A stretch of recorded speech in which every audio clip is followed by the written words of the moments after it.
सदाशिवसमारम्भां शङ्कराचार्यमध्यमाम् अस्मदाचार्यपर्यन्तां वन्दे गुरुपरम्पराम्। अयि परम्परापालकाः सदाचारिणः सुसंस्कृताः च दर्शकाः वार्तावल्याः एतस्मिन् अभिनवे अङ्के तत्र भवतां भवतीनां समेषामपि अभिवादनं करोमि। एषः अहं गवीशद्विवेदी। अहं लता वशिष्ठः अपि पौनः पुण्येन निखिल वार्तावली दर्शकान् प्रति नमस्कुर्वती स्वागतभावं प्रकटयामि। दर्शकाः, एषः कार्यक्रमः नूनं संस्कृतजगतः अतिविशिष्टः कार्यक्रमः अस्ति, यत्र भारतीयज्ञानपरम्परायाः संरक्षणं वैभवख्यापनं च सततं क्रियमाणं भवति। सत्यमेव। वैभवख्यापनक्रमे अथ वार्तावल्याः प्रस्तुतिक्रमे सर्वप्रथमं तावत् प्रस्तुमः एतदङ्कीयं सुभाषितम्। संसाराम्बुनिधावस्मिन् वासनाम्बुपरि प्लुते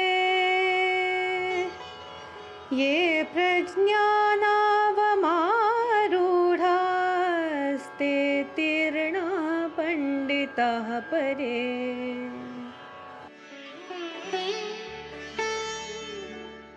वासना रूपी जल से परिपूर्ण इस संसार सागर में जो प्रज्ञा रूपी नौका पर बैठते हैं वे विद्वान पार पहुंच जाते हैं।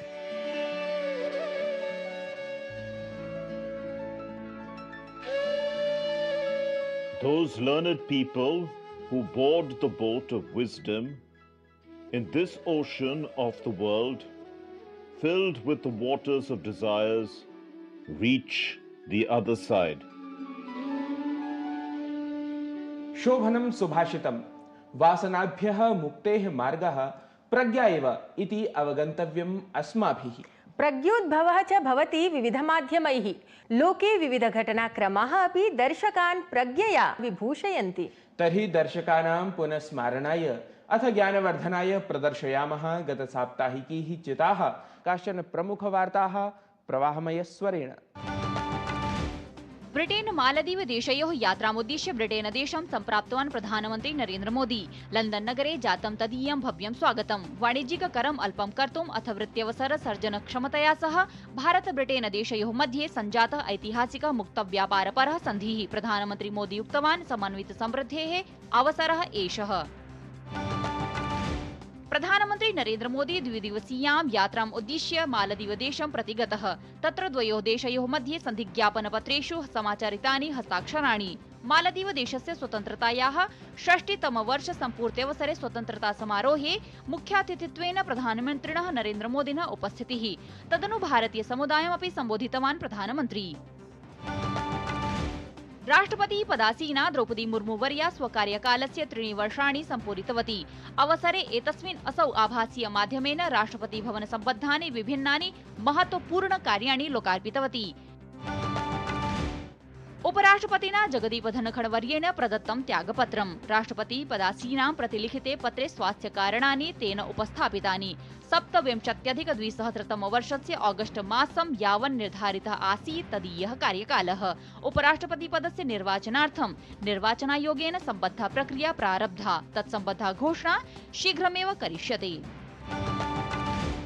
संसदः प्राविड् सत्रं प्रचलितमस्ति। केन्द्रीय युव प्रकरण खेल मंत्री मनसुख मांडविया इत्यसौ ऐषमः राष्ट्रीय खेल शासन विधेयकम् अथ राष्ट्रीय मादकौषध विरोधी संशोधन विधेयकं प्रस्तुतवान्।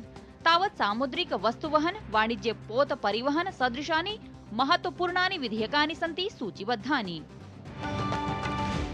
राष्ट्रीय स्वयंसेवक संघस्य प्रमुखः मोहन भागवतः दिल्ली स्थिते हरियाणा भवने भूयोपि 70 इस्लाम मतावलम्बिभिः धर्मगुरुभिः बुद्धिजीविभिः च सम्मेलनं कृतवान्। उपवेशने धर्मगत भ्रातृत्व भाव संवर्धने अथ भ्रान्त्यपाकरण विषये अपि चर्चा समाचरिता। प्रभूत मात्रायां गोलिकाक्रमण मध्ये कम्बोडिया देशः थाईलैंड देशेन समं कृतवान् तत्काल संघर्ष विरामाह्वानं। संघर्षे साम्प्रतं यावत् प्रायः 20 जनानां मृत्युः, 35,000,000 जनाः विस्थापिताः। अमरनाथ यात्रा समाचर्यमाणा अस्ति। अमरनाथ यात्रावधौ 21 दिनेषु एव 3,50,000 श्रद्धालवः पवित्र हिमस्वरूपस्य शिवलिङ्गस्य दर्शनं विहितवन्तः। साम्प्रतमपि अमरनाथ यात्रा सश्रद्धं समायोज्यमाना अस्ति। वार्ता प्रवाहः तु अनारतं जायते। आस्माकीनं जीवनमपि संसरति तथैव। वार्तावली कार्यक्रमः अपि सततं भवतु प्रवाहयुतः इति कामयमानाः प्रस्तुतिक्रमे अग्रे सरामः। जानीमः एव यत् श्रावणमासः अधुना प्रवर्तमानः अस्ति। शिवभक्ताः एतस्मिन् मासे शिवालयेषु विशेषार्चनं कुर्वन्ति। 12 ज्योतिर्लिङ्गेषु तु एतस्मिन् मासे भवति भक्तानाम् अतिसम्मर्दः। दर्शकाः, ज्योतिर्लिङ्गविशेषाधृतमेव वृत्तम् अवलोकयामः इह केन्द्रज प्रभागे।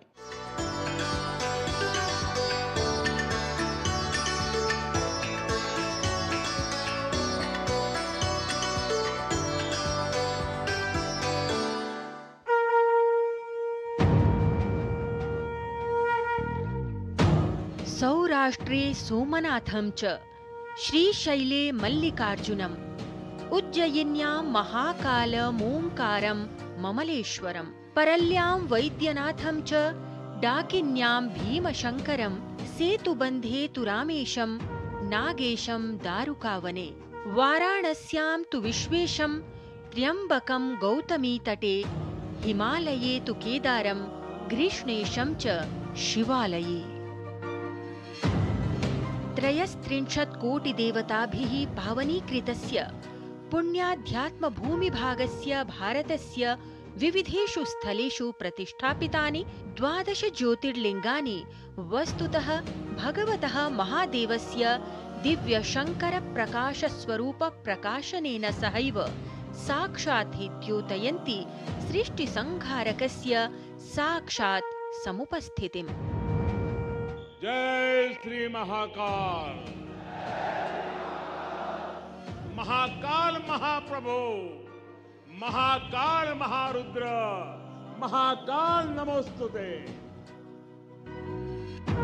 पुराणादिषु ग्रन्थेषु वर्णितेषु 12 ज्योतिर्लिङ्गेषु मध्यप्रदेशस्य महाकालाख्ये अवन्तिकापुरे उज्जयिन्याम् उज्जैननगरे वा क्षिप्रानदीं निकषा स्थितं तन्त्रिकाधारदृष्ट्या समद्भुतं महाकालेश्वर ज्योतिर्लिङ्गमस्ति बहुधा विशिष्टं हि समुपदिष्टम्। महाकालेश्वर मन्दिरे दक्षिणामूर्तिस्वरूपे दक्षिणाभिमुखं प्रति प्रकर्षेण प्रतिष्ठितः सन् सश्रद्धं समाराध्यते देवाधिदेवः कालरूपः महाकालेश्वरः। महाकालेश्वर ज्योतिर्लिङ्गे प्रातः 4 वादनात् एव विशिष्टैः भस्माभिषेक नीराजन इत्यादिभिः विविधैः अनुष्ठानैः मन्त्रोच्चारघण्टानादैः च गुञ्जिते भक्तिमये वातावरणे सश्रद्धं सविश्वासं च सम्पूज्यते महाकालरूपः स्वयंभूः शुभङ्करो हि भगवान् शङ्करः।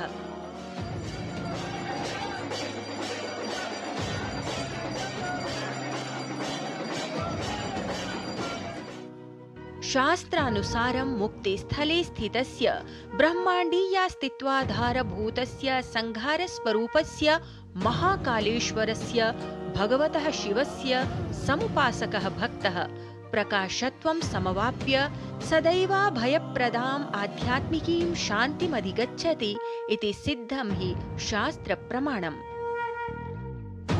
महाकालेश्वरो नाम शिवः ख्यातश्च भूतले तं दृष्ट्वा न भवेत् स्वप्ने किञ्चित् दुःखमपि द्विजाः यं यं काममपेक्ष्यैव तल्लिङ्गं भजते तु यः तं तं काममवाप्नोति लभेन्मोक्षं परत्र च। लता वसिष्ठकृतं वार्तावलीवृत्तं डीडी न्यूस्।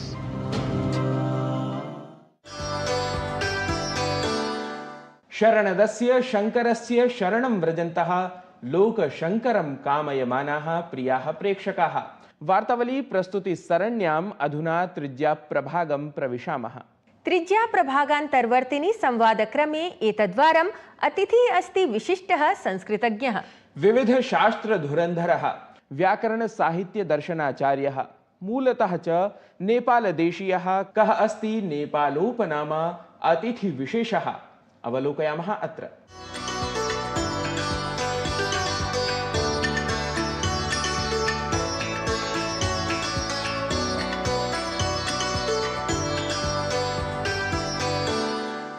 नमः संस्कृतानुरागिभ्यः सकलेभ्यः दर्शकेभ्यः। वार्तावल्याः साक्षात्काराङ्कनक्रमे अद्य कश्चन विशिष्टः विद्वान् अस्मत्समक्षं समुपस्थितः, यः पूर्वं तु आचार्यः आसीत्, नाम जगद्गुरु रामानन्दाचार्य राजस्थानसंस्कृतविश्वविद्यालये, परन्तु सम्प्रति त्यक्तवृत्तिकः साम्प्रतं। परन्तु भवान् तु गुरुकुले अपि अध्यापयति महोदय आचार्य, तत्र भवते नमः अस्तु प्रारम्भे तु। नमस्कारः। यथा मया उक्तं यत् भवान् तु तत्र आचार्यत्वं तत्र भजते स्म, परन्तु इदानीं त्यक्तवृत्तिकः ततः एतस्य मूले कः भावः भवत् मनसि आगतः? तत्र कारणद्वयम्, एकं भावनात्मकम्, एकं विवेकात्मकं। कारणद्वयं वर्तते। यदा कोरोना कालः आसीत् तस्मिन् समये अहमपि कोरोना आक्रान्तः शय्यायामेव अवर्तिषि। मम परमं मित्रं वेङ्कटरमणमहोदयः कर्णाटकसंस्कृतविश्वविद्यालये सः आचार्यः आसीत्।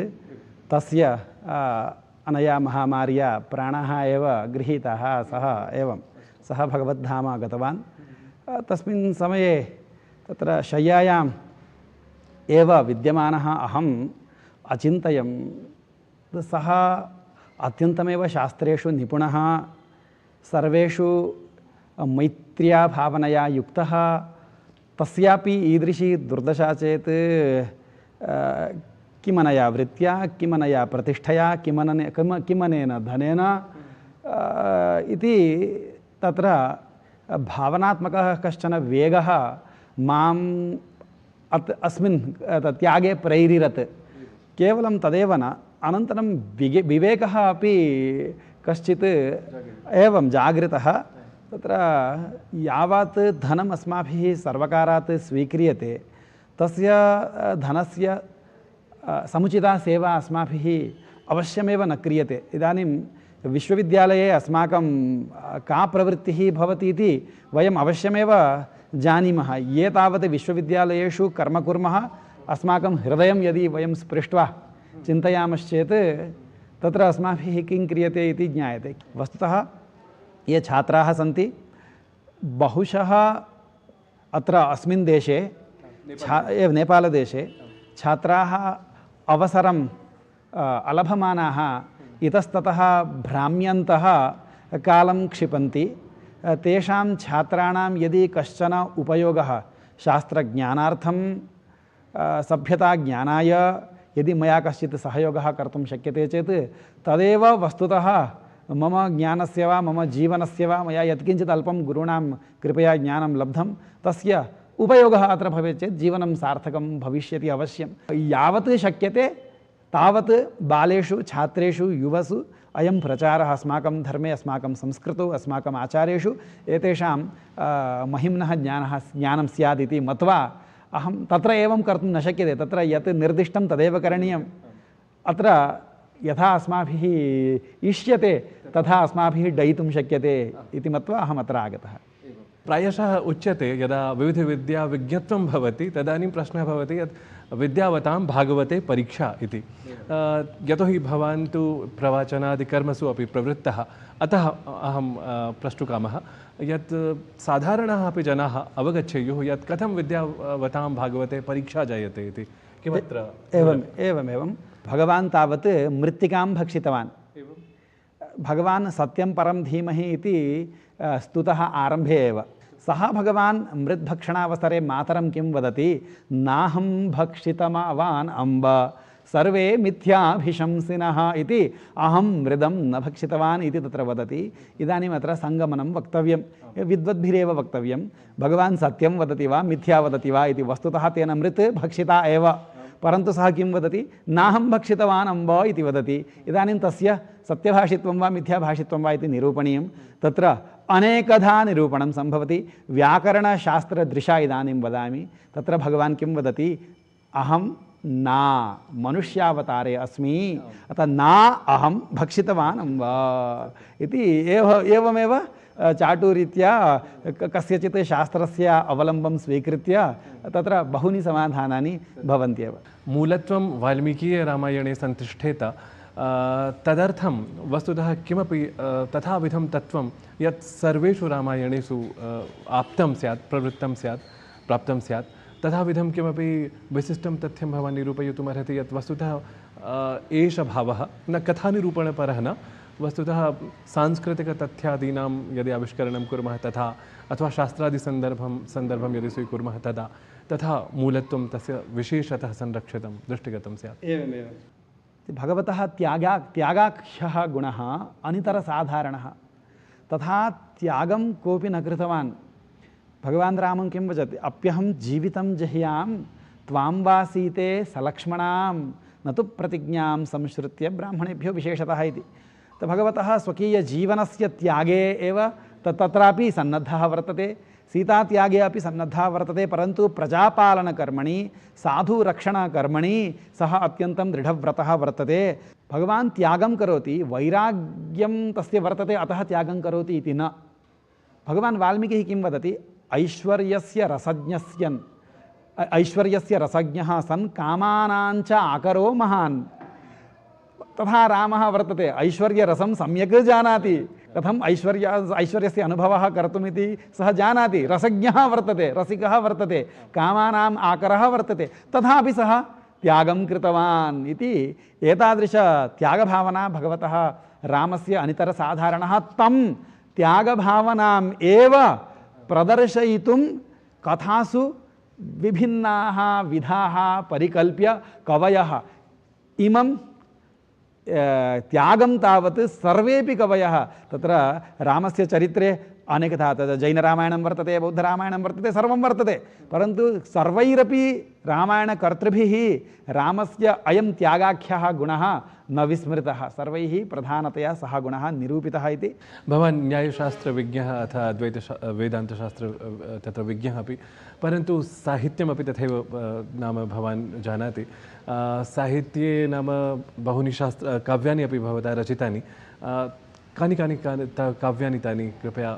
एवं तत्र संस्कृतभारती नुतिः इति एकम्, अनन्तरं जानकीशतकम् इति एकं, श्रीवेङ्कटेश्वरस्तवः इति अत्र विराजमानस्य भगवतः स्तुतिरूपम् एकं काव्यम्, एवं प्रायः स्तुतिरूपमेव काव्यं विरचितं वर्तते। जानकीशतकम् इत्यस्य वैशिष्ट्यं कृपया सश्लोकं दर्शकेभ्यः पुरस्कुर्यात् भवान्। एवम् एकं श्लोकम् अहं वदामि। पदसरसिजगन्धं नेत्रराजीवकान्तिं मुखजलरुहतेजो नाभिपद्मावकाशम् अनुभवितुमसौ त्वां पद्मिनीं गाहमानः परमपुरुषहं सः मृग्यतां मानसे गात् इति श्लोकः। अत्र किं वर्ण्यते, परमपुरुषाख्यः हंसः सः मानसे, योगिनां मानसे मृग्यताम् अगात्। मानसे इदानीं नास्ति सः, हंसः मानससरोवरे एव मृग्यः भवति तिष्ठति, तत्र लभ्यते, तत्रापि मृग्यः जातः, तत्र न लभ्यते इति एवं परमपुरुषहंसः मानसे मृग्यताम् अगात्। परमपुरुषः अत्र रामः, सः कुत्र गतः, सः त्वां पद्मिनीम् अनुभवितुं, त्वां जानकीं पद्मिनीम् अनुभवितुं त्वां गाहमानः, तत्रैव सः मग्नः, मानसे इदानीं नास्ति, योगिनां मानसे इदानीं दुर्लभः जातः। तत्र पद्मिनी का कथं, जानकी पद्मिनी कथं, पद्मिनी नाम पद्मसरोवरः, पुष्करिणी, जानक्याः पद्मिनीत्वं कथं, एवं श्लेषः नाम रूपकं वर्तते। एवं तत्र पद्मानि विकसितानि सन्ति जानक्याख्यायां पद्मिन्यां। तत्र पदकमलसुगन्धम् इत्युक्तं, पदकमलं वर्तते, नेत्रकमलं वर्तते, मुखकमलं वर्तते, नाभिकमलं वर्तते इति अनेकानि कमलानि विकसितानि सन्ति इति कृत्वा सा पद्मिनी, जानकी स्वयमेव पद्मिनी वर्तते। तथा अयं हंसः किमर्थं तत्र गच्छति, पदकमलसुगन्धम् अनुभवित अनन्तरं पद्मिनी इति कामशास्त्रे उत्तमा स्त्री इति उच्यते, हंसः इति उत्तमः पुरुषः उच्यते, अतः हंसस्य पद्मिन्या सह एव योगः उचितः इति कृत्वा पद्मिनीं हंसः अवगाहते इत्यपि। बहु सम्यक्। तत्र विविधशास्त्राणां वस्तुतः सन्निवेशः कृतः। एवं साधारणतः नाम ज्ञातुं न शक्यते। प्रतीयते स्म यत् एवं साधारणः कश्चन श्लोकः, परन्तु भवदीया या तत्र विज्ञता अस्ति शास्त्राणां सा अत्र परिलक्षिता जाता। अहं पुनरपि दर्शकपक्षतः अथवा अस्मत्पक्षतः अत्र भवते विशिष्य धन्यवादान् समर्पयामि, नमश्च करोमि। अस्मत् सौभाग्यफलम् अनुभवामि, धन्यवादाः। शास्त्राधृतं श्लोकानां विविधव्याख्यानसंवलितं संवादम् आकर्ण्य मनः मोदते मम। इतोपि सर्वेषाम् अथ अस्माकं मनः शान्त्यर्थं कार्यक्रमे प्रस्तुमः गानसंवलितं संस्कृतसङ्गीतनिर्झरी क्रमम्।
भक्तिशक्त्यादिभावैः परिपूर्णाः स्मः प्रस्तुतिम् एताम् आकर्ण्य। सङ्गीतनिर्झर्याम् इतोपि श्रोतुम् उत्साहान्वितं जायते मनः। सत्यं, परं कालः हि बाधते अस्मान्, यतः आसन्ना अङ्कसमाप्तिवेला। परम् अङ्कसमाप्तेः पूर्वम् अवलोकयामः कतिपयान् प्रतिस्पन्दनसन्देशान् अत्र। वार्तावली कार्यक्रमः अस्मभ्यम् अतीव रोचते। अत्र सर्वमपि संस्कृतभाषायां प्रकाशितं भवति। जयतु संस्कृतं, जयतु भारतम्। देवभाषायां वार्तावली अप्रतिमप्रेरणायाः सञ्चारं करोति, उत्साहं च वर्धापयति। वार्तावलीकारणेनैव मया संस्कृतविषयः स्वीकृतः, यत्र मम प्रीतिः सततं वर्धते। वार्तावल्याः 500तमम् अङ्कम् अहं दृष्टवती। मनसि महती प्रीतिः जाता, यतोहि मम संस्कृताध्ययनारम्भे अस्य कार्यक्रमस्य महत्त्वपूर्णम् उपकारकत्वम् आसीत्। सम्प्रति वार्तावल्याः नैरन्तर्यात् अहम् अत्यन्तं प्रेरिता जाता। इतोपि संस्कृतम् अधिगन्तुम् अवगन्तुं शक्ष्यामि इत्यर्थम् अहं प्रयतिष्ये। अहं प्रतिसप्ताहं वार्तावलीय कार्यक्रमं पश्यामि। एषः कार्यक्रमः मह्यम् अति रोचते। अहं तु सर्वदा प्रतीक्षायां भवामि यत् कदा वार्तावलीं द्रक्ष्यामि। सत्यं वदति, अहमपि सर्वदा उत्सुका भवामि। एतेन माध्यमेन संस्कृतस्य प्रचारः प्रसारः भवति। मम गृहे तु सर्वे पश्यन्ति। दर्शकाः पुनरपि प्रदर्श्यमानेषु संकेतेषु प्रतिक्रियालेखनार्थं प्रार्थयन्तः अत्रैव विरामानुमतिं विनिवेदयामः। तावत् श्रावणमासे आनन्दवने सानन्दं वसन्तं महादेवं तोषयन्तु, संस्कृतं च पोषयन्तु। नमो नमः। वाक्श्रोत्रनेत्राङ्ग्रे